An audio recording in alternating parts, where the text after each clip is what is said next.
you got to understand where they're trying to go so you don't over or undersize these things. Yes. What would be too narrow? Because I don't think you'd want like a foot wide piece of granite going in between them. 30 inches works well. That's tabletop height. The bare minimum, I feel, is 18. This, I think, is an episode that people are going to go back to and be like, okay, what numbers were recommended here? And, this is going to be a great tool for me to go back to also, being a new designer, so yeah. Howdy, everybody. This is Poolside Perspective, and today, my name is Trey Farley. I'll be the co-host for today, and this is Mike Farley. Welcome, everyone. So glad you could be here. So what are we talking about today? We'll get into all kinds of things, I think. It was a hard week. It was, yeah. The pool show ate up a lot of time.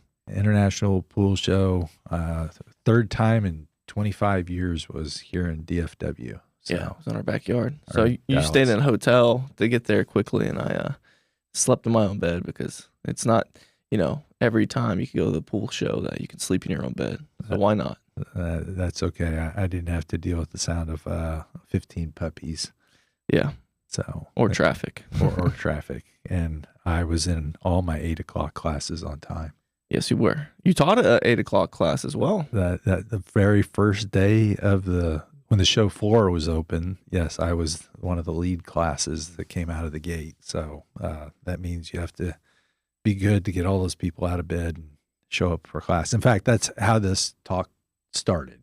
Oh, really? Yeah. So the class was on how to design this podcast. This podcast. Yeah. So the class was on how to design in a small space, and we were talking about how small is too small. Yes. For certain features when they became non-functional. And the question that came up was, is it a crime to build a circular spa, a 6x6? It's very tiny.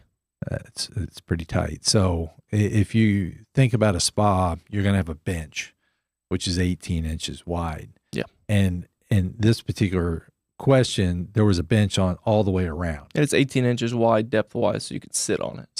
Yes. So it's just like the width of a chair. So you can sit on the bench. And then you've got another bench across from you. Yeah. But that bench is only 3 feet away from your bench. And so that leaves rooms for not much foot room. No, you'd be playing footsies. Very much so. So they were like, people used to say you could get 5 people in that spa. Ooh, because like 18 inches for a seat to sit on, my butt sits on that, obviously, but I have really long legs. So for me in particular, my toes might be touching the other face of the bench. Well, you could probably stretch out, and touch the other side. So if you had to share that with a person, it would get rather crowded. Yeah. 6x6, that seems more of like a fountain. Wouldn't it be? Well, it could be a fountain, but it doesn't make a really good spa. So when I did a round spa, now the argument all the time was there's enough room for people to sit on the bench for 5 people to sit. Yeah. If you cut all their legs off, it would work fine. Yeah. They could all fit there. Or if they really didn't care about like their legs intertwining and figuring out how to get comfy. Yeah. Maybe. No. Most people aren't like that in America. No. So, and some people's comeback is, well, only 2 people usually get in a spa. Well, that's true. But then if you have the kids over for Thanksgiving or you have some friends over, I'm not a hot tub, let's have a party over the weekend and invite all the neighbors over and hang out in the spa. I'm not that guy. No, some people are, but no. But some people are. And that's fine. But, but there are occasions, family events and stuff where everybody shows up and you want enough room for everybody to sit down, or at least a fair number of people. So a 6x6 spa that is around, to me, is a crime. No ifs, ands, or buts, because only about 2 butts would fit in there. If you just want a spa for 2 people, that's it. Well, then if it's for 2 people, why are you going to do a 6x6 round? And why do you need a bench on all 4 sides? That's true. Yeah. So that's where you can start changing things and make things a little bit better. Maybe there's a bench only on one side and one person sits there and stretch, then you could stretch out. So that type of thing. So, but most people, when they're trying to accommodate something today, are not looking for a round. No, typically not. So most people today are looking for straight lines. So so the 7x7 is the most common spa that's done. And again, I say crime on that one as well. Why is that? Because how many people do you think you can sit in a 7x7? 6 people. Well, I mean, it's a perfect square. It's kind of hard to get 6 people, and you can divide 1.5 per side. Yeah, probably more like 4. Yeah, so it does sit 4. Okay. So here's my rule of thumb. Okay. I don't want to touch you, and I don't want you to touch me. Yeah. Okay, unless it's my wife. Okay, but that's only on one side. So yes. I want from elbow to elbow, which is about 2.5 feet on my body. I want 2.5 feet to sit in. That's my space. Yeah. Okay, so then if I'm going to put 2 people side by side, I want a bench that's 5 feet wide. Yeah. Okay, so if I'm going to do a 5-foot bench on one side of the U, and a 5-foot bench on the bottom side of the U, and a 5-foot on the other side of the U, and you accommodate for benches, that makes a 6.5 by 8. Does that make sense? Yeah. Okay. So that in a rectangular spa is a very comfortable spa that sits 6 people. 6 people. Now, you're making it a foot longer than a 7x7, but you're actually making it 6 inches shorter. And now you can sit 6 people comfortably instead of 4. What's your opinion versus having like the U-shaped bench where you're all kind of looking a certain direction? Well, not really all of y'all, but you have a U-shaped bench versus the all 4 sides bench. Well, if I'm going to do a 4-sided bench, then I need a 8x8. Okay. Okay, and then everybody's feet fit comfortably in a 4x4 space. Is that still a 8 or a 6-person spa, or is that more of an 8-person spa? It's an 8-person spa. That's what now. I think. Yeah. Yeah. So that's comfortable for that. So, that's the rectangular. So if I do a 10.5, add 2.5 feet to an 8-foot side by 6.5, well, then that comfortably sits 7 people. Okay. Or I could make it double-sided and sit 10. So the question was about circular spas, even though that's not really popular nowadays because obviously the design trends and in general. But if you were to do a circle spa and you want to sit 6 people or 10 people, is that going to be like a 8-foot wide circle? Or because I know when you go circular, it kind of eats up more space with the bench. Well, actually, circular is more efficient. You don't lose the corners. That's true. Nobody sits in the corners, although that's where I stick the step a lot of times. You do need to get it up and down. Yeah, well, if it's a flush spa, if it's raised, then we'll get into that in a minute. But if you're looking at a circular spa and you do a 7-foot round, you comfortably sit 6 people. Okay. So that's a very nice size spa. Now, the problem is if you go to an 8, what happens is your well starts getting bigger, the deep part, and it starts taking a lot longer to heat up. Oh, okay. So you ideally don't want a huge well in a spa unless you're going to use the spa as the kids' winter swimming pool. Yeah. And then it's nice to have a nice size well. Yeah, I can relate to that. But otherwise, you want to keep it smaller so you can heat the space up quicker. So that's when I start getting bigger and I'm looking at curves that I might do a teardrop spa, which would be kind of like 11 by 7. And that way I can fit a few more people in it, but it's still... Teardrop, do you mean like the well kind of shrinks as it gets downwards, like a teardrop, the tip of it? Or are you talking more of that 3rd tier bench area that you've done before? The teardrop is the shape if you were looking at like a bird flying over. So, I got you. Yeah. So it becomes more to a point. I always like teardrops by size. So today's episode, obviously, we talked about if it's a crime or not for the circular spa to be 6 feet wide, and you think it is. I think it definitely is. Yeah. Because you can't fit many people in it. Okay, but that brings us to the overall podcast theme for today, which is pretty much how big spaces need to be. Spacing organization, pathways, stuff like that, scale of the job. This is an episode that you're going to go back and reference if you're buying stuff to find all the things that you want to know what's the right size to do stuff. Yes. Okay. This is, we'll show some pictures and stuff like that, but it's mainly, what fits. We're trying to work things into a certain size space. That seems to be the common dilemma today is I need to get all this stuff in. I only have so big of a footprint. Yeah. And so how do I go about doing that? And in my class, what I talked about is you need to figure out all the elements that are important to you and accommodate those. And then what's left is water. Yeah. It's the void. Yeah. So you fill the center up with the water and, then you've got a functional backyard, because the common thing that people used to say all the time is, well, we built this pool and we put this 3-foot wide walk on it and we can't pass each other. And then when we sit at the place that they gave us for a table, which was a 10 by 10 area, when we sit at it and we scoot the chairs back, our chairs are falling off the edge and we're going to fall in the pool or we're going to fall out into the yard or something like that. So what are the right sizes for stuff? Exactly. So I think we started with the spa. So let's finish up a few things with the spa. Yeah, let's do that.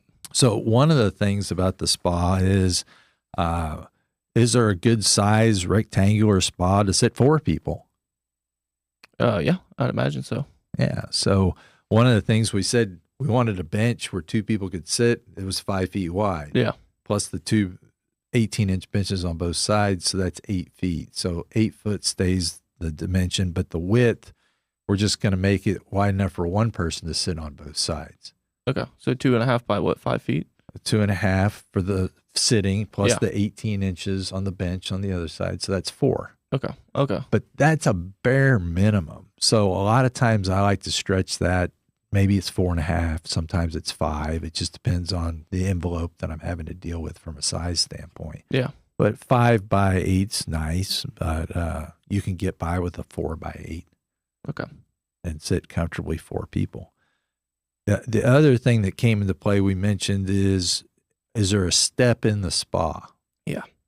So if the spa is flush with the deck, you really need a step going into it. So you don't face plant into the spa. Yeah, it's just not a good look, when you just face plant into the spa and you haven't been drinking. Yeah. It's probably not a good look if you do it when you have been drinking. Because if you didn't have one, you'd have to crouch down, sit down on the coping, and ease yourself into the spa that way. It makes it awkward. It does, yeah. So if you put a step in the corner, nobody sits in the corner. And so that makes a nice transition down to the bench. And most people don't want the third step because it messes up where your feet are going. Yeah. And water kind of softens the blow when you step that far. You're buoyant to some point. So, that comes into play a lot. Now, how high should you make a spa?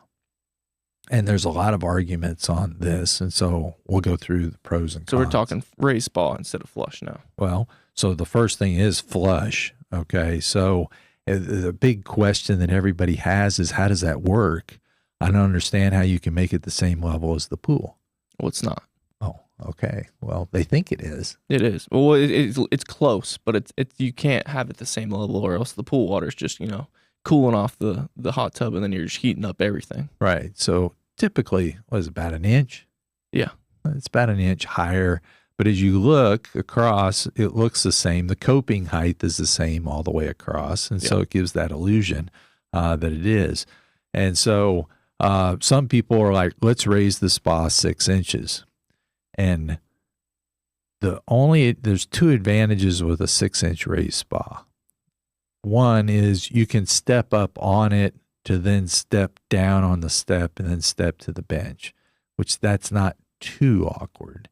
Although once you start stepping up on stuff, people can sometimes slip. fall. Yeah, they can slip. Yeah. Okay, so I'm not a huge fan of elevating people. And then there's a lot of people that like to have, some cocktails and some wine when they're hanging out in the spa. And so getting in and out, maybe getting in's easier than getting out, because the getting out, they're not quite as sober. Well, yeah, you're already walking not in a straight line. So, yeah, it's probably not ideal to have a 6-inch step where you could trip on it. Right. So although the one place that if you had a 6-inch raised spa and is it next to the tanning ledge, then you could sit on it like a bench because you're down 12 inches into the tanning ledge. Mm-hmm. And then this is raised 6, so it's a nice size height. But those are the only 2 advantages I can see of a 6-inch raised spa. Yeah. Okay. Then you have the 12-inch raised spa. Yeah. This is the one that I hate. It's like the in-between. It's like the weird medium. Yeah. So are you going to step up 12 inches to stand on top of it and try to go in? Or are you going to try to sit on it and swing your legs over? My legs don't go that low, and I got short legs. Yeah. I mean, that's some deep squats there. It is. It's very deep. So anyway, it's good for, I guess, kids maybe to sit on the edge of it. But, if you're going to do a spa and it's raised, the 12, I think, is by far the worst scenario. Yeah, I'm pretty flexible, but I'm not going to want to sit down like that. Yeah. So an 18-inch raised spa, I think, is good because you can use it to sit on and spin your legs and lower yourself into the spa. Yeah. Easiest way to get in and out of a spa is the one thing. Now, where is raising the spa a bad thing to do? Where it's going to block a view. Exactly. Yeah. So there are parents that are very particular about keeping visibility open to the pool. And if you raise a spa up 18 inches, sometimes you lose visibility of half the swimming pool. Yeah. And now, like we were meeting with a client today, and they wanted to center it on the main family room view. And the spa was going to be raised up 18 inches, and it was a perimeter overflow spa. And then the pool was only 18 feet deep. You couldn't hardly see any of the rest of the pool. Now, what we ended up doing is we put the ledge there. Yeah. So the water was only 6 inches deep. So it wasn't really a safety issue there. The kids were going to be sitting on top of it. You're going to see them over the 18-inch wall. So it's just something to think about is a lot of times when you're sitting down in the living room and you're looking out, the spa could block a lot of view if it's taller. And that's where a flush one has some advantages. Also, there's advantages to a raised spa. So you can have a water feature on it. And then as well, you can bring in, say you don't have a lot of areas where you can put veneer to match maybe some kind of masonry. You can do that there as well. It's a lot of additional seating too. Yes. You have basically a seat wall. Now, if it's a perimeter overflow spa, your seating's of course wet all the time. Yeah, exactly. Yeah. So I think that covers the spa. You think anything else? We touched base on negative edge spas.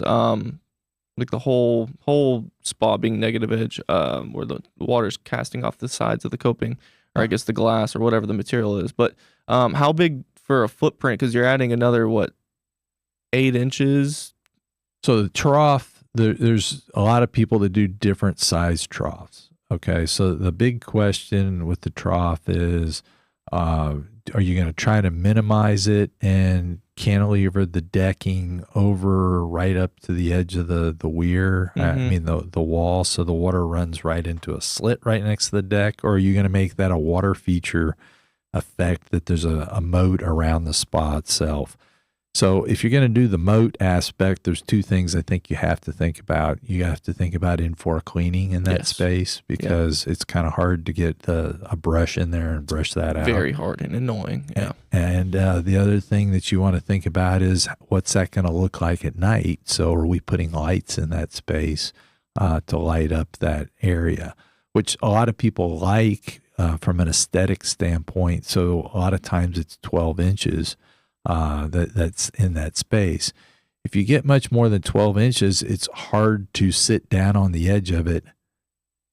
So you're then going to probably need a stepping pad to walk out to the edge of the spa. So I've seen them bigger than 12 inches, but then there's a stepping pad to walk out. Yeah, a little bridge. Yeah. Out on. So, but yeah, that's a good question. That's it. That's all I thought about. Okay. So when we cook, when I prep my meat, I've got certain rubs that I use. Right. I'm not very adventuresome Sure. in what I use. But but there's a lot of different things to think about. So give us some thought process on somebody that's starting out in cooking. Where might they want to start from a basic standpoint, and then what certain rubs work great with certain meats, and just give us a little bit of education on rubs. So when you first get your kitchen finished, get the green tag, kids are swimming, what do I cook? That's what we'll ask you when you come into the store. Hey, what are you going to cook? Are you going to direct grill? Do you need something with more of a salt and pepper for if I'm doing direct grilling for a thick Wagyu ribeye? If I'm doing ribs, low and slow, we're probably going to recommend more of a pork or beef selection. We have marinades, injectables. This is going to break down the collagen and sinew whenever you marinate. It's going to make the meat, in other words, more tender. We're going to kind of guide you on what you like. We're going to ask a lot of discovery phase questions, just as Mike did during the pool process. Rubs are simple, but then everybody has different palates, maybe not too much salt or sodium. Anything that doesn't have MSG in it, we're going to focus you into that. Also, after we know how to put the rub on, cook the ribs, but at the end, is there a sauce or something that you recommend? And sauce used to be where it was, like we have a honey barbecue, but now we're seeing a lot of people do Big Wicks, so it's more of a glaze at the end. Right. It's like pouring this slathering over like a cream cheese block, but this will give your ribs and your pork a nice sheen, but a great sweet flavor. So awesome. Yeah. So people want certain temperatures and other things they can look. There's just all kinds of different things. You'd go through the list of questions with them. We'll ask discovery phase questions. Most of these are Texas-based rubs. If you're a native or not, and you come here, the reason why you come here is like, okay, I want to cook some great Texas barbecue, or hey, I went to Central Market and had a couple of bone-in cowboy ribeyes. What am I going to put on there? And we'll kind of walk you through that process. So if someone said though, gee, I grew up in Memphis and I want some Memphis style, you could direct them in that way. We can. We're going to. Memphis is a little hot. Some of it's a vinegar base. We have that. Memphis style ribs.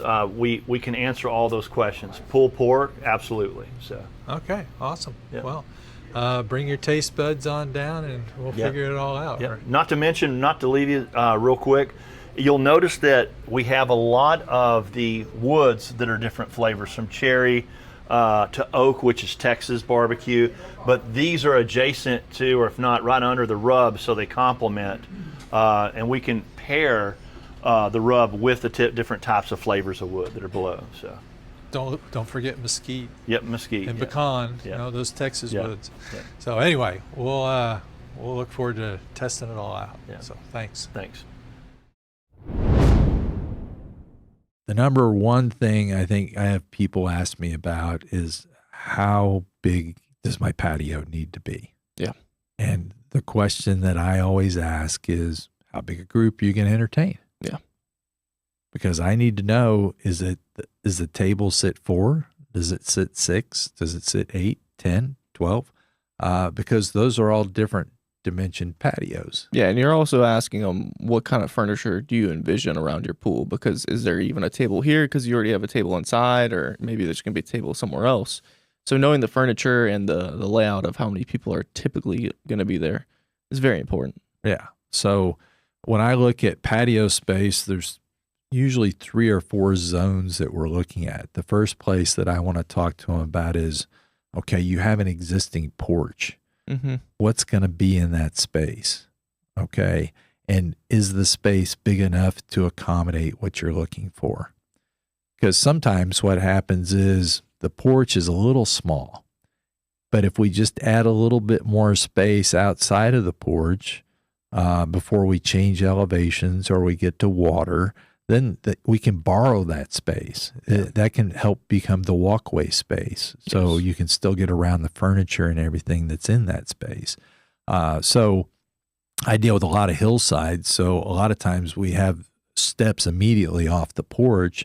And so the thought process is, well, maybe the steps need to be out 2 or 3 or 4 or 5 feet. So it makes that space feel bigger, even though it's not all covered. Yeah. So the second space that we're going to deal with is poolside. Mm-hmm. So right at the pool, what furniture do we want there? The third space that we're going to look at is, okay, we're going to look at a separate structure. Maybe it's an outdoor kitchen, maybe it's an outdoor living area, and what's going to be in that space itself. And then the last one is the fire pit. Yeah. So we got a fire pit area. We're going to have some space there. So those are the 4 zones that come up very commonly on every project that we're going to look at. And then we've got to look at how things are going to flow in between all those comfortably. So to establish comfortable, you have a walkway that goes up to the front of a house. That walkway is typically 2.5 at least. Oh, if it's 2.5, that's comfortable for one person. Yeah. Usually they make it comfortable for 2 people. And so it's at least 48 inches wide. Okay. If we're going to 2 people walk up there. Now, that's shoulder to shoulder. Yeah. Okay. When I'm walking around a pool, there's water on one side, Mm-hmm. and a lot of times there's the wall of the house or something fire. else, or fire feature or something else. And my brother pushed me in way too much as a kid. So I don't want to be shoulder to shoulder. No. Okay. Because I'm going to get wet. Yeah. So I want some space to walk by without a body check. And so I think 5 foot is a minimum size that you can do on a walkway comfortably. Now, the other thing is that comes into projects a lot of times besides function, which we're talking a lot about function today, Yeah. is scale. Yeah, sometimes, like you said, some of your jobs, their space is limited. So we're trying to push up the pool as close to the house sometimes and doing all kinds of crazy stuff. So But then other projects, the place is massive. exactly. Okay, so to put a 5 foot wide walkway is too small. It needs to be set up so 2 people can be standing there talking and 2 people can pass that group. And so you want to think about these spaces and how people flow through a space. And so you may be wanting to make walkways 8 feet wide so 2 people can stand there and 2 people can pass. Sometimes a walkway needs to be 10 foot wide.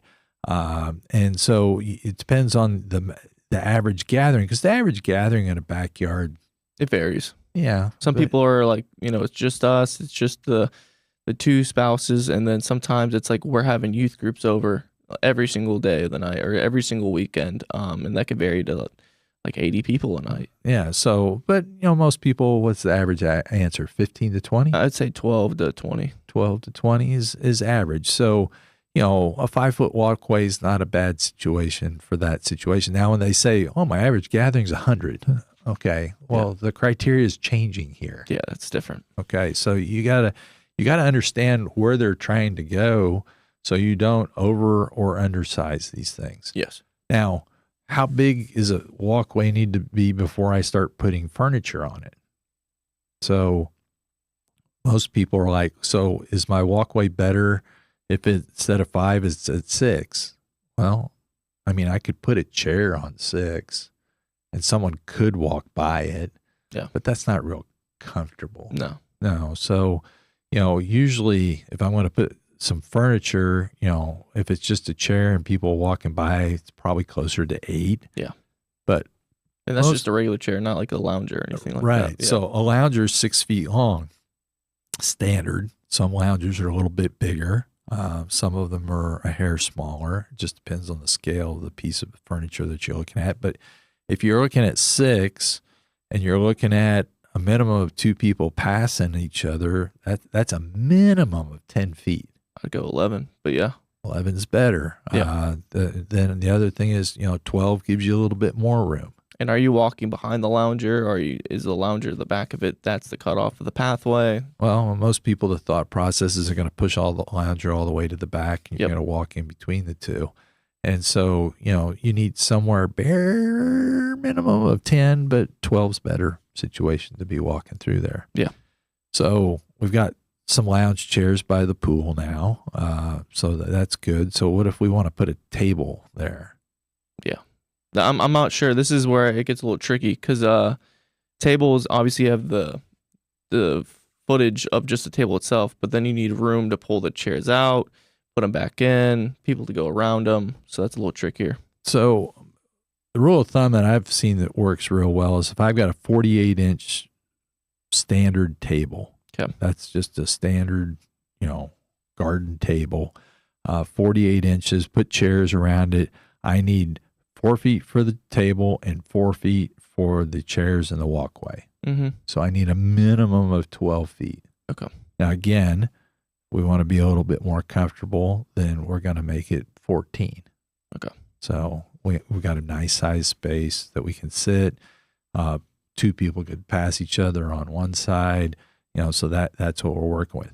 Then it just becomes an issue of if we add more people, like most tables go from seating 4 to 6. Now I've got an oval, so I need a 14 by 16 foot space for that.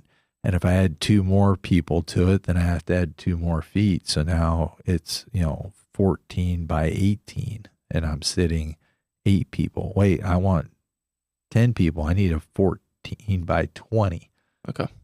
So, we're going to set a big banquet, people, so going to put the string lights over the top and the whole 9 yards and have Thanksgiving dinner out there.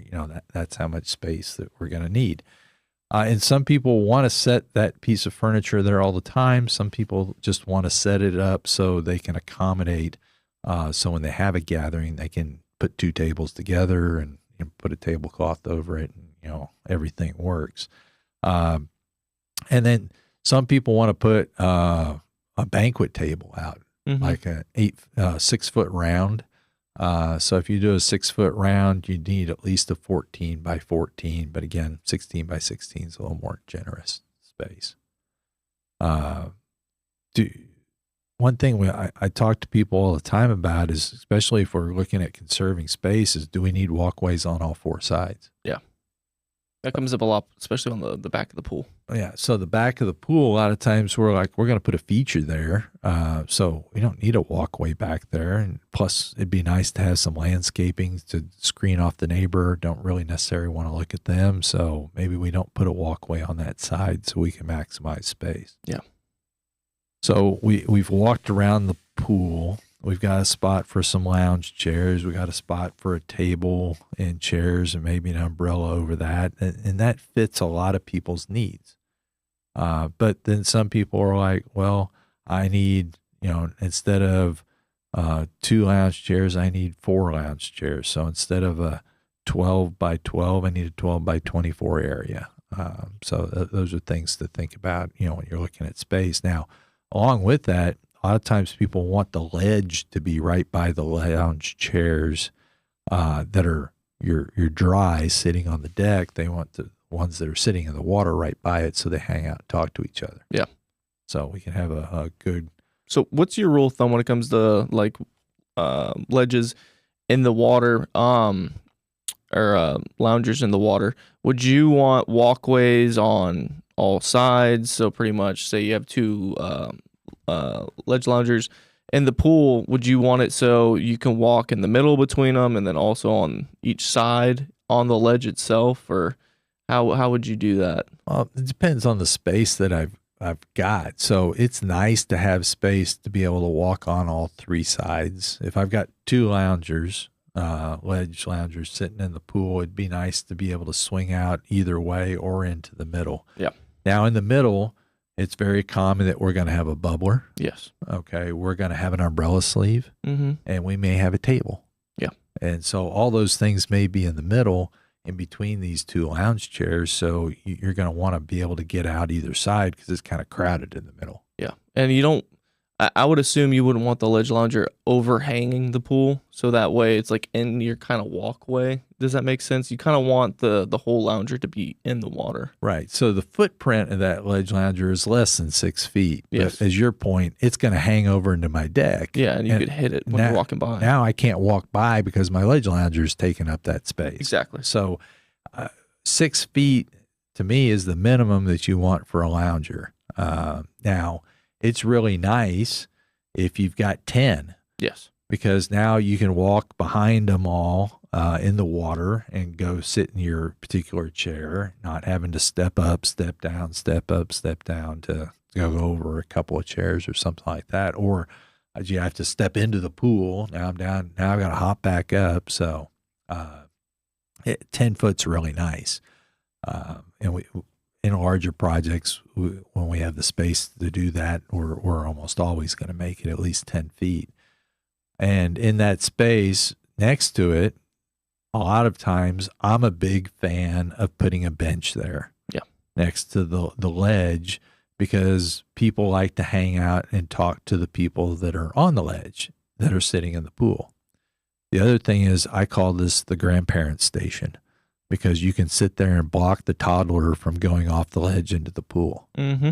So, it's a great place to sit and read your book while they sit there and play, and you keep your eyeball on them as well. And so I always want that bench/step to be 18 inches deep. Yeah, like your spa. Like my spas. So 18 inches there. And then also, because this typical step is 12. Okay. But I don't fit on 12. No. So I want 18. Now, going back to the spa, there's one thing I forgot to talk about. What's that? Do you want your spa bench straight up and down? No. Or do you want a taper on it?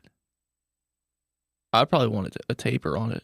So we do tapers on outdoor benches all the time. Yes. Okay. So because a typical chair, if you sit in a chair, the chair does not go straight up and down. I mean, even dining room chairs that are fairly keep you upright in a formal dining position, most of them have a little bit of a pitch on the back of them. Yeah, for the backrest. Yeah. So when I lean back comfortably, a lot of times that's about a 2 to 3 inch pitch. So if you want a little bit more comfort in your spa, you might want to consider doing that where it's got a slightly angled back. Now, if you do a slightly angled back, you're more inclined to kind of catch your head on the coping. So another nice thing would be a rolled edge. Yes. And you can do half rolled edges and stuff like that as well. So a rolled edge, or if you have a perimeter overflow, then you wouldn't need a rolled edge because there's no coping. Yeah, exactly. So, yes, that would be a nice detail to add to the spa. Is it possible, I don't know if it is, if you could still apply that same thing you do with the backrest where it has that pitch, but to your legs? Well, you certainly could, although the legs have a tendency just to dangle straight down. Yeah, I'm just thinking when I'm in a massage chair, you lift your feet up a little bit with the recliner. It's kind of simulating kind of the same thing, but not. But I don't know.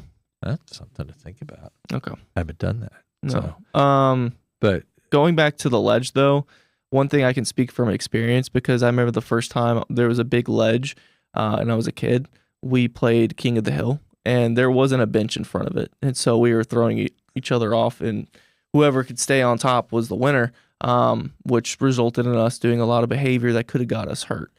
Putting that bench there kind of eliminates that in my mind. Well, or you could have landed on the bench. Yeah, you could have, but I would like to think as a kid, I would be like, oh, there's a bench here. Let's not do that. So some people feel that they want more space in their swimming pool, that they don't want a bench there. I would say close to 90% of the ones that I do have a bench adjacent to it. Because the other thing is, if you do have a toddler playing around in the 6 inches of water, if they do take a step off it, they only go down 12 inches. Yeah. Instead of all the way down to 3.5. Yeah, to 3.5. So it's just a nice feature to have in that space. So speaking of steps, then the next question would be, if I've got a ledge and then I've got a bench, does the third step, is it 18 inches wide, and does it go the full length of the whole thing as well? And I typically don't do that. No. And the reason why is, who wants to walk down 3 steps? I mean, to the floor. I mean, most people hop down to the bottom. That's not a problem. Yeah. And it does eat up more square footage in my pool. It does. And so the payout for taking that space, the only reason I think it has a function is when somebody's looking at a very traditional design and they want the full length steps, the full width of the pool going down in. Okay, it does create a look. And so some people, the look is more important than the function. Yeah. So it just depends on what you're looking for. And also, if you eliminate that third step going across the whole, the whole front of it, you can stretch out your legs and let them dangle. You're not, you know, it's more comfortable. You're not in like a fetal position with your knees in front of you. Curled up. Yeah, Yes. exactly. Yeah. I think it's much more comfortable. More relaxing. Yes. 100% on that. If you have a beach entry on a swimming pool, I've seen these done before where I thought people were going to break their legs walking down them because they would create such a steep slope that it would become a hazard. Yeah. So to me, a beach entry has to follow the same rules as a handicap ramp in transitioning a space, which is 8%, which means I can drop a foot in 10 feet. Yeah. So what a beach entry in a residential swimming pool means is that I'm eliminating the top step. Mm-hmm. So instead of stepping immediately into 6 inches of water, I'm going to start walking down into the pool. The first 3.5, 4 feet of that beach entry is dry. Yeah. Because I got to get to the water. Exactly. The water's down typically 5 inches. It's like a beach. The water moves along the coast, Right. So I got to walk down. So you have to have a material that can handle wet, dry, wet, dry, wet, dry all the time. Which I would imagine is not that popular.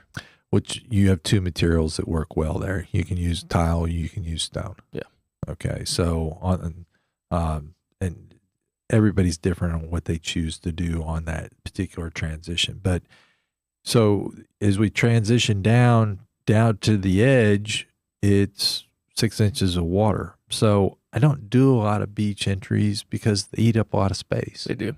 I'm going to need at least 10 feet where I can get the same functional space in 6 feet with a tanning ledge. Imagine doing a beach entry all the way to like 3.5. Yeah, That's a long pool. It's called a ramp. Yeah. Okay. And so I did a ramp for a lady that had arthritis very badly. And she was like, I'm looking at long-term my access into a swimming pool. And quite honestly, you can, I had another client in the past that was a quadriplegic, and she could ride her shower chair all the way down into the floor of the pool for her to do her workouts. Yeah. And it takes 30 feet. Okay. And so basically, but then you have to go 30 feet into the shallow end. Mm-hmm. And so the one that we did several years ago over in Keller, we just made the pool a longer pool and a wider pool so we could wrap this ramp all the way around the shallow end. So we could start at one end of the shallow end and wrap all the way around the other side like a big U, and you ended up still in the shallow end. And so it ended up with a very big pool, but it was really cool. She put all of her grandkids picked a Disney character, and we had all these Disney characters going down the ramp on the side of the wall of the pool, which was really fun. Yeah, that's awesome. So anyway, that's what you need from a ramp standpoint or a beach entry. Perfect. We're going to do a design detail real quick, or design concept actually. So, we're talking about spaces, we're talking about, different areas, different functions. Is there a job that comes to mind that might kind of relate all the stuff we're talking about? All the stuff we're talking about. Maybe not all, but some of it. Well, I can think of a job that encompassed a number of those things. Okay. So there was a project on Lake Louisville, or you could see Lake Louisville from the project.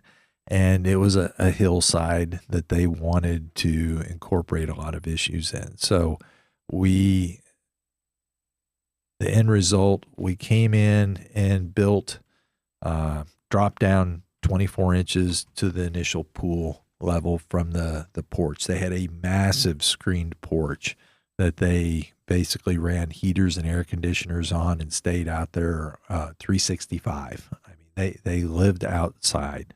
And so we stepped down initially 24 inches to get us to the pool deck itself.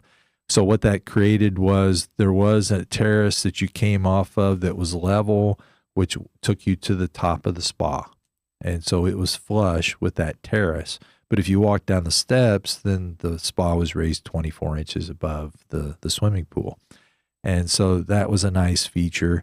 They had both a tanning ledge and a beach entry on this pool. Oh, that's cool. So I think it's the only one that I've done to date that has both of those on it. And they wanted the capabilities to walk in comfortably, but they also wanted a good size ledge area for furniture as well. And so they wanted to incorporate both of these. And this pool is also a diver, so it had a really big deep end to it because they wanted to be able to jump off the top of the grotto into the swimming pool. So the pool was, I believe, over 9 feet deep to accommodate jumping off the top of the grotto from a safety standpoint. Did they have a slide on this job as well? They had a slide that wrapped around the grotto as well. It went into the deep end, so we were far from the 4.5-foot safety envelope. Yeah. It was plenty deep enough. The challenge was the backside of the pool was basically the height of a bar. The coping was 42 inches above the ground, and we were able to create a fairly flat terrace in the yard, and then there was a retaining wall on the property line that generally was about 4 feet tall. So we had over a 10-foot elevation drop. It was a cross slope. I think it went from 8 to like 12 across the whole property. So we had a sunken cabana. You basically turned around the corner, and the one end of the pool was the swim up bar and sunken cabana area, which had a fireplace in it.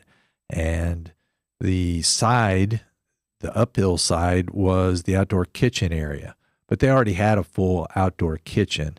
And so what he just wanted in there was two things. He wanted a big green egg and he wanted a pizza oven. And so we incorporated both of those features into that space, as well as the fireplace with the TV, up above it. So we could sit in the spa and watch the TV, or you could go to the swim up bar, or you could sit on the tanning ledge and watch the TV. So we had walkways around basically about half the pool. And then the other half the pool, turf came up against it because it was up out of the ground. One thing that we did with the slide, because the slide was so far above the ground, is we built a wall around that so we could raise the planting areas up around the slide, because the slide was sticking up 6 feet. Well, the back grade was 42 inches above the ground, so that meant you were 10 feet above the ground. And so we put some planters there so you weren't so far above the ground. So it was not as bad a drop. But it was a beautiful project. And you had a great view when you were down by the grotto. You could look through the trees and you could see the lake down below. Yeah, it's a beautiful job. Thank you for sharing. So we'll get back to the podcast. One of my favorite things that you do in design is the swim up bar. So that profile, it can be in a lot of different areas, obviously. But you usually have like some kind of platform for the actual bar stools. Well, so my rule of thumb is if it's not in 3'6" water, then I want it in 3'6" water. Yeah, it's kind of hard to get up on a bar stool without, touching the floor. So case and example, the Hoffman residence. Yes. When you did the photo shoot, the bar stools are in the deep end of the pool. Yeah. It's 8.5 feet, 9 feet deep there. So can you imagine trying to get on a bar stool in the water that's 9 feet deep? Yeah, it would be like trying to tread water at a polo class or something, water polo class. Yeah, so one that would make a really tall stool. Yes. Okay, so a lot of sonotubes stacked on top of each other, which would drive the construction guys nuts. But so what happens is if I step off of a stool, I want to be in shallow water depth, which is 3.5 feet. So it's comfortable.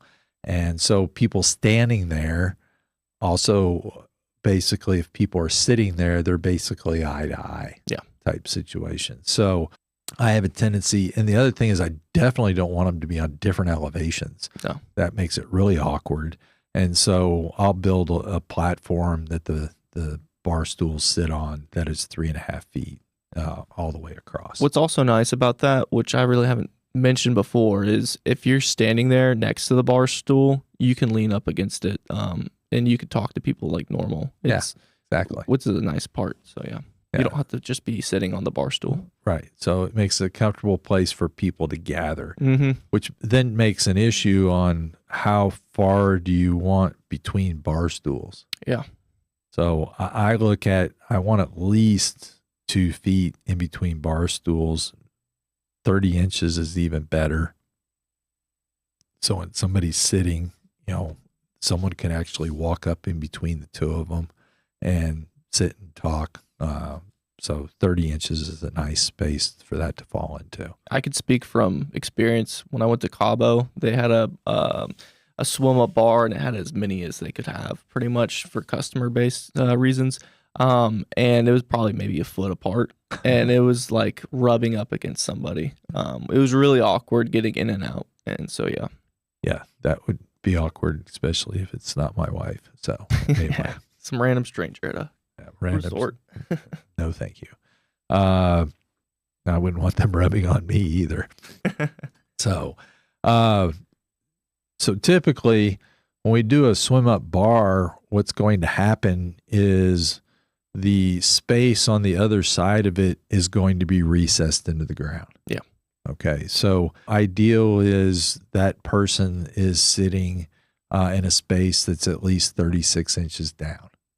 So Okay. now the countertop that you're resting at, which you're looking at as a bar, it's basically the height of a typical kitchen counter. And you're on their talking about side. on the dry side. On the dry side. Yes. Yeah. The dry side, it's 36 inches tall. Okay. Now, that makes very good eye-to-eye communication. It's really good for serving, so that works really well. It could be 30 inches. Okay. Okay, now 30 inches is getting a little on the low side. That means they're at the height of a tabletop. Gotcha. So that'd be like you walking up to a table and serving somebody. You're looking down a little bit. You could pull up a chair and sit across from But them, you could sit in a chair across from them, and then it would be an eye-to-eye. which I think is a key feature, because then you can use that space year round. It's not just, during the summertime we use this as a bar, but you can use it on either side. What would be too narrow of because I don't think you'd want like a foot wide piece of granite going in between them. Well, here's when you do that swim up thing, you got to realize I've got the shell of the pool between the two of us. Yes. Okay, that's 12 inches. Yep, by itself. Okay, I've got a 9-inch overhang on the dry side. Okay. I got a 9-inch overhang on the wet side. Okay. Okay, so from a size standpoint, You're already at 30 inches. Right? No, My math is off. 12, 18, and 18.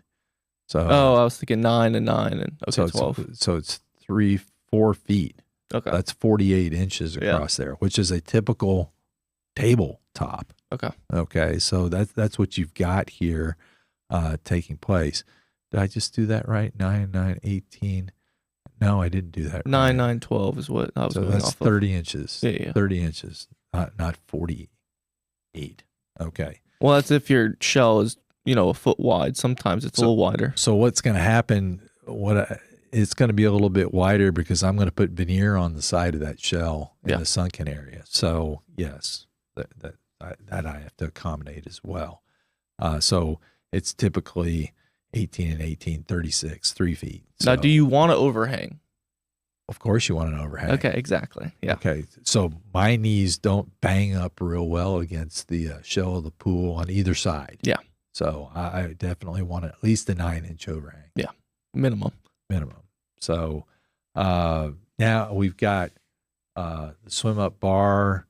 We've got our countertop done.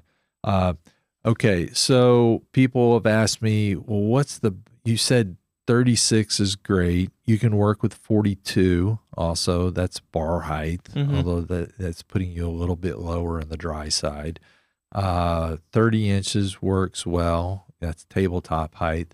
The bare minimum I feel is 18, because if I'm sitting, I could walk up and sit on the bar and interact with somebody, or I could be sitting in a chair and, I'm a little bit higher type situation, but then my chair to the top of it is a little shorter than a table. So, I mean, that can kind of work. What doesn't work, in my opinion, is I've got a swim up bar and I'm looking at somebody's toes on the deck. Oh, I gotcha. Yeah. There's no recess whatsoever. Yeah, that's wild. So, well, people have done it. And you know what? Nobody ever sits at those bar stools. Yeah. It doesn't feel comfortable. Well, imagine serving food to your kids and you just Yes. put the food on the ground for them. That's what you're doing. You're putting the food on the ground. Yeah. Here, it's down here with all the other critters on the floor. But I mean, it's such a cool feature that some people just really want it, and there's no other way to do it with drainage. Drainage is a huge thing when we get into sunken features like fire pits and sunken eating areas. So correct. Now, I'm blessed with Hillside, so most of the time I can work this out. But anyway, I'm just talking about what's ideal and what's not. Hey, there's a swim up bar that Ledge Laundry has now, so you can just put it right on the side of the coping. Oh, there you go. So you can get your bar without having to have a sunken area. Yeah, exactly. Little So, plug. Yes. We saw that this weekend. So I've got the bar area. So then I'm going to go into the kitchen. Yeah, the kitchen. Okay. So some standard measurements in kitchens is all your kitchen countertops are typically 36 inches tall. Yes. And the reason you have to be 36, and some people are like, well, what if the client's really short? Do you make them shorter? No, I don't, because I can't get the refrigerator underneath it otherwise. Yeah. So the refrigerator is a tight situation, between the countertop and the floor. And so I can't really lower that space. Otherwise the fridge doesn't fit. Now, what if we don't have a fridge? Well, then you have some flexibility. I would also say that it's a little odd to see that though. So like for resale value, that would only apply to so many people. Right. So it's like building cabinets in your house. Are you really going to do cabinets shorter than 36 inches, which are standard? Yeah. It's not very commonly done. No. There is a house in Westlake that I know that they did all this kind of stuff too, because the people were like really short, like almost dwarf type short. Okay. And when they went to sell the house, they couldn't sell it. Yeah. Because nobody wanted any of that. So they're like, it's a total gut. We got to gut the whole interior to make it work. So yes, you generally want to accommodate the norm. Now, most of my kitchens are going to have a backsplash. And I used to always say my backsplashes were 6 inches tall. Not anymore. Not anymore. And that's because if I'm going to put a plug in it, and that's going to be the plug, the GFI certified plug with the plastic cover and everything on it, I can't fit that in the 6 inches. It's 8, right? Yeah. So it's going to be the backsplash for that, instead of 42 standard bar, it's 44.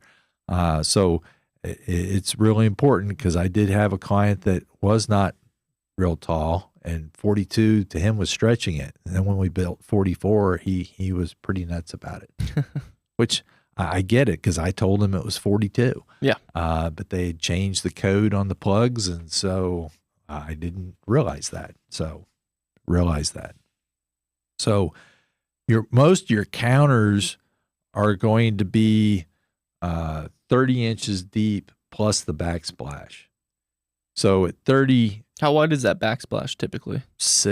Okay. is what it's typically. So And extend it out a little bit further if you want to make it a bar. 9 more Yeah. to make it a bar. So 15 total in that space. But you got to have enough space to set a grill and then open the lid of the grill. Yeah. And so that's typically 30 inches from a depth standpoint. Now, there are some things that will fit in less than 30 inches. So sometimes you can look at, well, I've got a space and I need to make it just 24. If you put those certain appliances in those areas, then you can get away with it. But most things for the outdoor kitchen are designed to be in a 30-inch counter from a width standpoint. So that's the things you have to look at and make sure that you have enough space for. Now, that's depth. As we set and lay out a kitchen, what we look at is our kitchens are typically block. Yeah. Cinder block. And so what we look at is in between each appliance, as we frame this up, we're going to need a 6-inch block. And so with that, you're going to have to look at what appliance you're going to use plus 6 inches. And the other thing in just arrangement of all these things is you're typically going to want to put the above counter units on the ends. And that way you have as much prep space in the middle. Yeah. So a standard scenario is I'm going to have a grill on one side and I'm going to have a green egg on the other side. And in the middle, I'm going to come in and do a trash can and a refrigerator and a storage unit. Yeah. So if I do something like that, underneath the trash can, the storage unit, and the refrigerator basically is the prep space. And then the apparatuses for cooking are both ends. But the problem is people are looking to do more and more stuff. Mm-hmm. Gee, I need a griddle. Okay. Pizza oven. Okay. Maybe they want a sink. Need a sink. So a lot of this stuff, I need a drop-in cooler. Yep. These are all going on the top. So you have all these things going on the top, and you need a lot of space. So like today, it was a galley style kitchen to begin with, until they decided to take a few things away. So we could basically have a cooking area, and then a cooking and a bar area, and then the pool area on the other side. So anyway, it's a lot of stuff to figure in.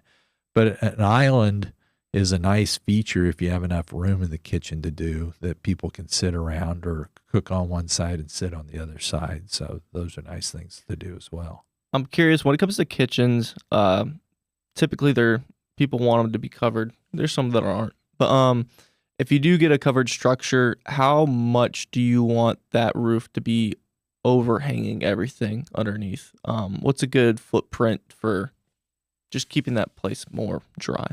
Well, the typical rule of thumb here is we're going to have a 12-inch overhang. Now, the plate height for the structure where the roof starts is typically going to be 9 or 10 feet, somewhere in that range. So it also depends on the style of roof that you're looking at, whether you're a hip or a gable or a shed roof. There's different protection levels with those things, but that's kind of another episode. Okay. I think that we just completed. Oh yeah, outdoor livings. If we're doing a structure, a lot of times it's got a kitchen in it, but sometimes it has a living room area in it as well. Yeah, sometimes a dining area as well too. And so we're looking at these 3 functional spaces. We want table and chairs, we want a fireplace and some seating, and then we want a kitchen area. That's a big structure. It is. So you basically have 3 rooms that are almost all 12 feet wide. So you end up with, a 35, 36 foot long structure that might be, 16, 18, 20 feet wide. So, that's a fairly good size space. So if you're trying to put all these things together, you want to look at enough room to move around comfortably, but then you also want to look at what we can do. So sometimes making it wider will allow you not to have 3 rooms next to each other, but maybe there's 2 rooms in the front or 1 on each side and 1's on the back. So you can make the structure wider. Maybe it's 20 feet deep instead of 16 feet deep. So we could and sometimes people are like, we're going to put the kitchen on both sides of the fireplace, and the fireplace is the center point here. So there's all kinds of different ways to do this, but you want to look at how the space is going to work best for you. How many posts are we going to have in it? So typical things like that. So a typical structure from post to post, the biggest span you're going to have is 20 feet from the outside of the post to the outside of the post. So the wood beam fits over that. Does that make sense? Yeah. Okay. So that means you got a 17-foot gap if it's 2 18-inch columns. Okay. For example, if you get bigger than that, you're going to need a center one, or you're going to need an engineered structural beam or a steel beam. Yeah. Which all those can be done. So it just depends on what you want to do, and there's price jumps as things go. And this goes back to the beginning where we're talking about knowing how many people you're going to have on average and what furniture is going to be underneath it. So a lot of the times with your jobs, you'll have these spaces, and some jobs you include all three of these areas under a covered structure, but you might also space them out in different areas, like a covered patio that's already existing or whatever it might be. Right. So we had a project that just won an international gold, and we had a family room area under one structure, and slightly down the hill and nearby was another structure, which was the dining and kitchen area.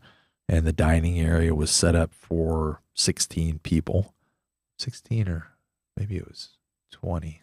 I can't remember, but 16 or 20 it was people, good size, plus a bar, and the kitchen ran the full length of the structure. So, and then they had an area up on the porch. So, but then, Spraggins residents, we had, one big, large area that we had all of it incorporated in the same space.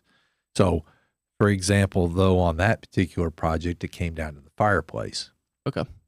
So the fireplace, typically we put an 18-inch hearth on a fireplace so people can sit there. Yeah.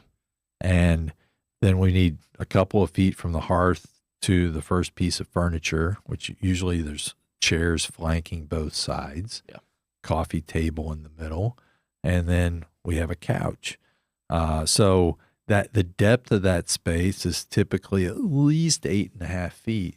And a lot of this will depend on the style of the furniture pieces. Did they have a hearth on their chimney? No. Yeah, I thought they deleted it to create room for the space. We didn't have it because we had a kitchen and a dining and the living area all in it in this one long structure. And we decided to do seat benches on both sides of the fire pit instead of a hearth on the front.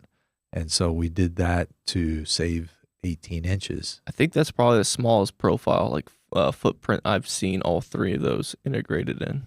It worked well. It did. It was spacious. But if we had put that hearth on it, I mean, those 18 inches would have it was just crammed up the walkways in between everything and made it tight. So it comes down to somebody. And if you're really not good at this, one thing you might incorporate working with also as an interior designer. Oh, yeah.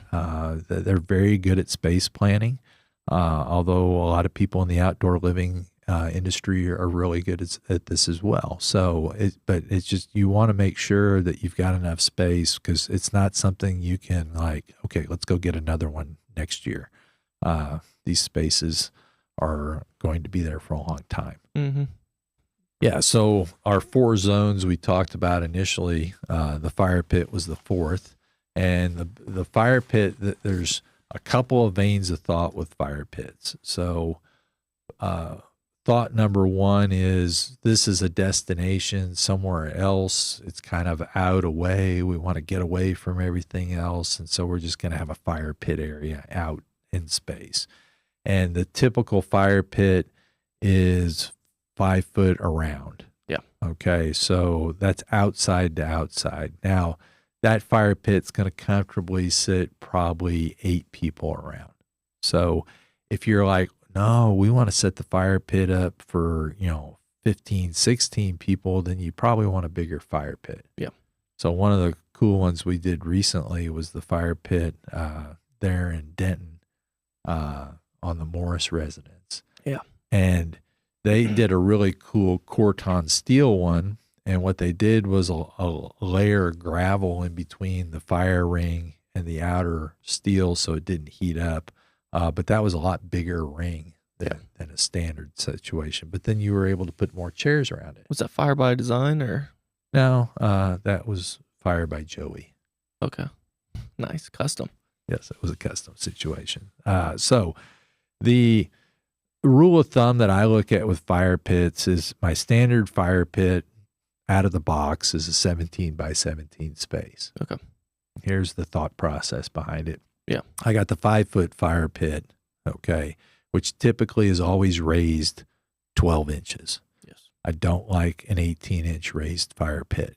And the reason why is people are like, well, it's additional seating. That's right. And somebody will sit on it, but there's fire in the middle. Yep. And I don't want people catching on fire. No. It's just not a good look. No, it's not. So what we want to do is have a very comfortable space as a footrest. So 12 inches high is perfect for me to park my feet on and enjoy the lovely ambiance and sitting by the fire and enjoying everything. Oh, yeah. So 6 is too low. You trip over it. 6 is too low. So 12 works great. So I've got my 5x5 outside fire pit. Then I want a minimum of 6 feet of deck on the outside of this space. And typically that's going to go on all 4 sides. So I got 6 feet plus a 5 foot plus 6 feet more. That's 17 feet. Now, the reason I want 6 is I want flexibility. Mm-hmm. So seasonally, fire pits are used all the time. They are, yeah. So the time that they're used the least is in the summertime. Yeah. Because it's hot. Yeah. They are still used, though, sometimes. They're still used. It creates a nice ambiance setting, and there's children that do want their s'mores regardless of the outside temperature. Also, people will night swim, and it's a great place to towel off and just talk after you're done swimming. Yeah. But eventually, you're going to get dry, and you're going to heat up, and you're going to realize we're in the middle of August, and I don't want to be right next to this. So I want to scoot my chair back. Exactly. Okay, Yeah. so I want to get as far away as possible. In the front, between me and the fire pit becomes the walkway. Mm-hmm. So that's at the back edge of 6 feet. Now in the wintertime, it's the opposite. Yeah. Okay, I want up warm and toasty. Yeah. And so I want to move my chair all the way up to the edge of the fire pit so I can enjoy that space. And so that now people can walk behind me and get around and everything like that. But so that's the reason for the movement is because of temperature swings. And also, people don't sit still. They'll get too close to the fire, and then they'll get farther away, and then they'll get cold again, and they go back and forth. People aren't really finding the perfect equilibrium spot. So that's why I'm not a big fan of built-in seating. Yeah. Okay. I do like it, though. It is nice. However, if I'm going to do a sunken fire pit, Mm-hmm. it's built-in seating. Yes. Okay, because we're not going to come in and sink an area and make it 17 feet around. That doesn't give the cozy ambiance feeling that we're trying to create in the space. We want to be kind of, all gathered together. And so that space, typically, I'm going to have a built-in seat that's typically 18 inches deep, but I'm going to allow also for the taper on the back, which is about 3 inches. Plus, I'm going to allow for some masonry on the back. So from the beginning of the masonry to the front of the seat, I usually figure 48 inches. And that way, I've got some flexibility on how I build that. Yeah. Okay, so when I'm initial designing. Then I want a 2-foot space in between my front of my bench to the edge of the fire pit. Okay. Then I need, usually my fire pits aren't as big when I'm in a sunken area. Usually it's more of a longer, narrow space. Yeah. So I'm usually only 3 feet wide on the fire pit instead of 5. Okay. Then I got a 2-foot walkway on the other side. Then I've got my 3 feet of masonry to build the sunken space. So this is a tighter profile going across there. But at 2 feet, someone can sit down and someone can walk in between the fire pit and the person. Yeah. Initially, when I first did this, I was like, I don't know if that's enough space, but it works. And then also someone can still sit there and stretch their legs out and kind of prop them up on top of the fire pit.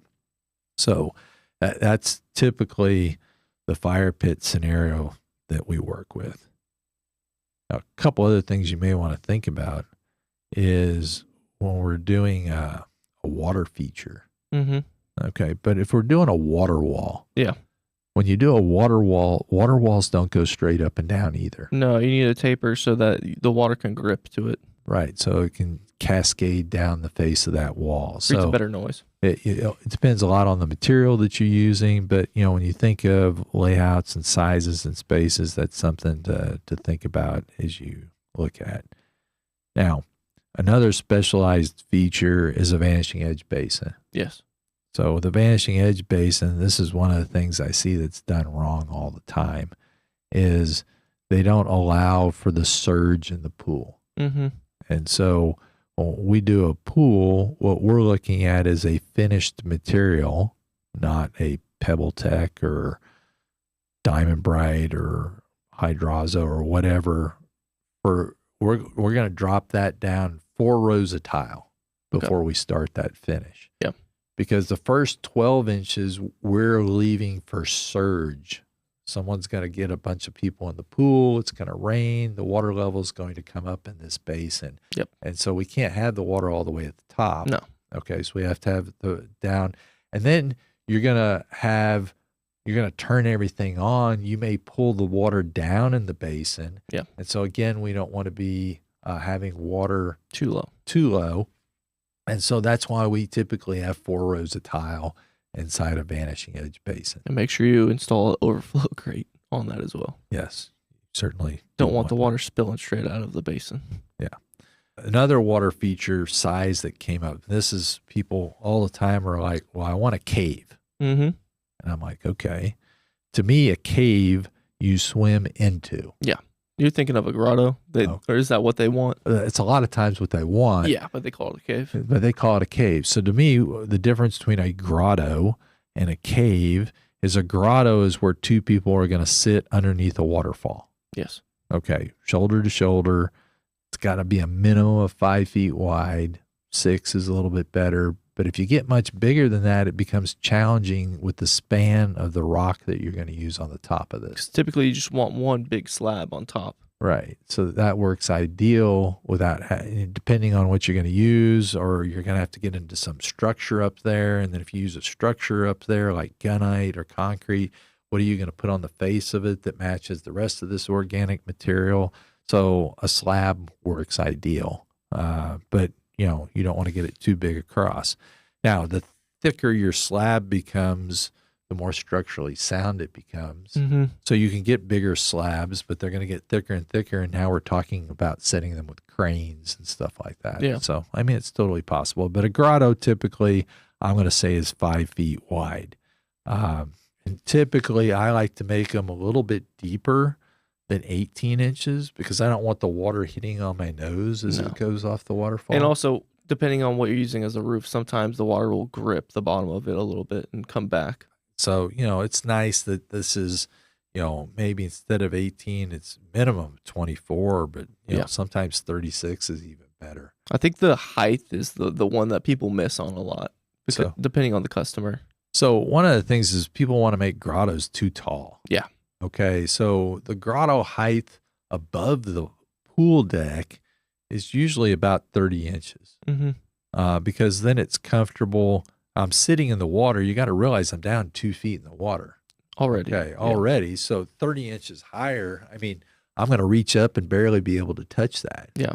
And you don't want it so far up in the air that it seems like it's this big gaping mouth that's only 5 feet wide. I mean, it kind of looks like a big whale reaching out trying to grab you or something like that. Yeah, it gets real tricky how to match like the scenery as well. Because if you have something so tall and everything else is flat around it, that's just going to look really weird. It's not the proper scale. No, exactly. So, but a cave to me is like a spa. You're going to swim in and people are going to sit around inside of it. So the minimum spacings are like the size of a spa that we talked about earlier. Yeah. So those are some things to think about.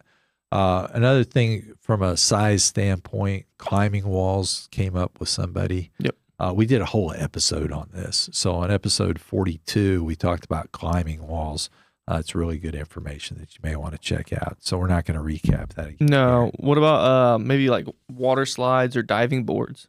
Okay, so water slides typically are going to be into 4.5 feet of water from a safety standpoint.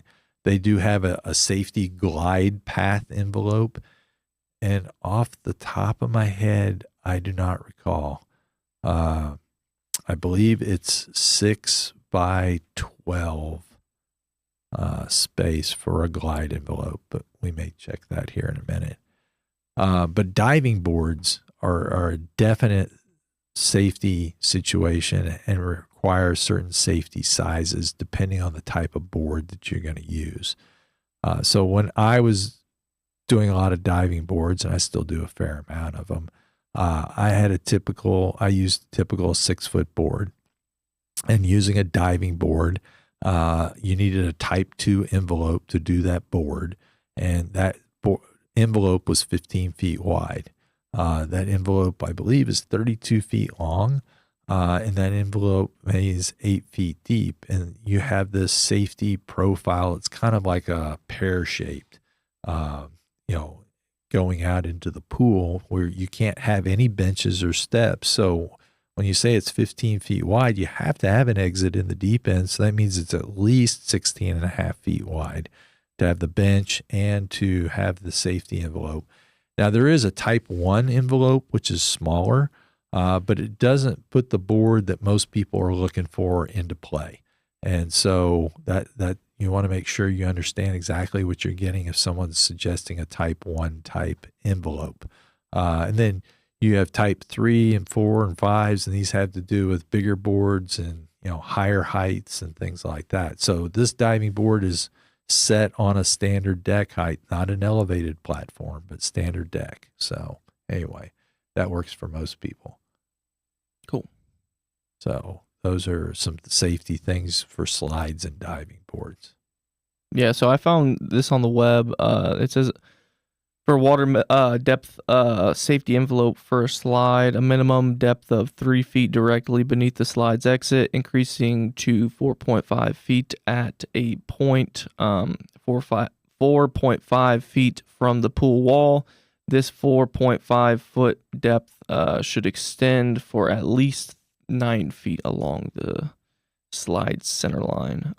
Clearance area, the safety envelope should span 7 feet in width, centered on the slide, and 13.5 feet in length, ensuring the area is free of obstacles and stuff. So no benches and steps, and basically this is from SR Smith Pool Equipment, so I don't know how reliable this is. Okay, it is. Okay, good. No, so SR Smith makes a lot of the slides the same. We have the same envelope for the one that we use as well. Okay, perfect. So the only other feature I would talk about is I do a lot of hillside transitions. And with hillside transitions, it's nice to do terraces in 12 or 18 inch increments. Yeah. Because this, you're going to have your steps go down a certain number of steps. And a lot of cities require a handrail after 3 steps. So 18 works really well. And then the other thing is now your seat wall or retaining wall is a seat wall as well. So it's 18 inches high. So that works really well as you transition from one level to the next and doing hillside transitions. That's steps, right? Go ahead. So one thing about steps that a lot of times people have a tendency to do is they make them too narrow. Oh, yeah. So again, you're trying to accommodate a larger gathering. One of the things that's really nice is to have a large staircase transitioning from one level to the other, so people don't all bottleneck. 5 foot's a nice walkway, but if you're entertaining 25 people and they're all having to go through one bottleneck staircase, it makes it really awkward. So a lot of times if I'm transitioning from a kitchen to another terrace and where a lot of people are going to be going up and down, I want to make that at least 6, 8 feet wide, 10 feet wide. So there's nice flow through the space. Yeah. And also deeper steps are nice too. Cause I wear a size 13. And so sometimes my foot won't even fit on a step. Like even if I put it all the way to the face of the riser, right, which is really annoying. So there's what's called the, there's a step ratio. You know what? I'm not going to get into this because I'm going to get it wrong. So we won't include it. That's funny because I was going to ask you a question about this, the ratio for ramps. I was going to ask you about that.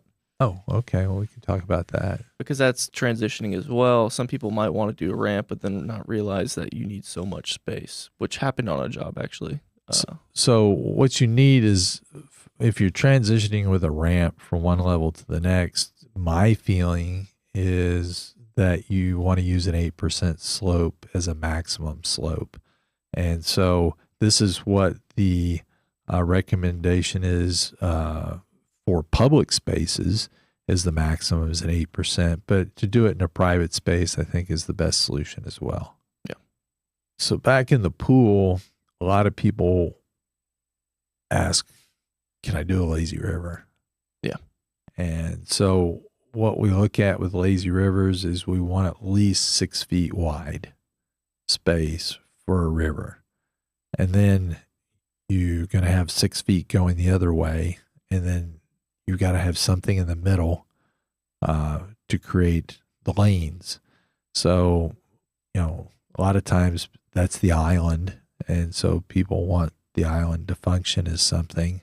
And so you got to have a certain amount of space in there for that to work. Although I've seen people make that a fairly narrow space too, because they had a narrow space to work with. But you want at least 6 feet wide for a river.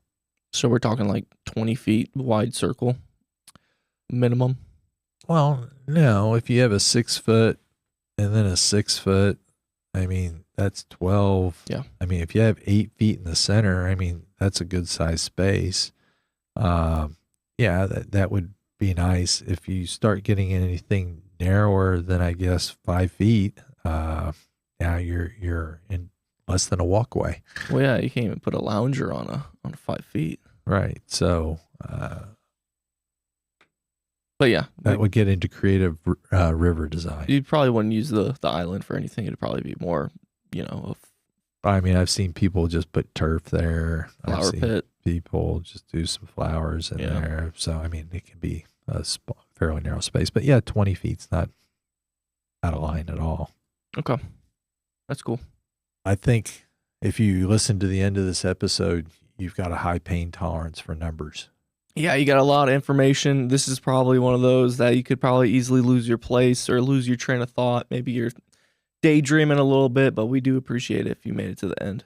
Well, and this, I think, is an episode that people are going to go back to and be like, okay, what numbers were recommended here? And, this is going to be a great tool for me to go back to also, being a new designer. So, yeah. So there's a lot of people that listen to us that are new in the pool industry, and they're trying to get information so they can do a better job of providing information to clients. So hopefully this is really helpful on some of the things to consider. Yeah. Thank you for watching. This doesn't happen without y'all. If you're watching on YouTube, comment down below any questions you do have. Maybe there's other footprints that you're wondering about. There's a couple things we didn't really go into just because there's other episodes out there that probably are going to do justice better. Please, if you like everything, if you could give us a review on all the platforms, that gives us a little bit better coverage for people that are looking for or whatever platform you're listening to. You don't have to do every single one. Oh, well, we appreciate it though. Well, yeah, whatever you want to do, it'd be great. The more, the better. Yes. Thank you again. But we'll see you in the next one.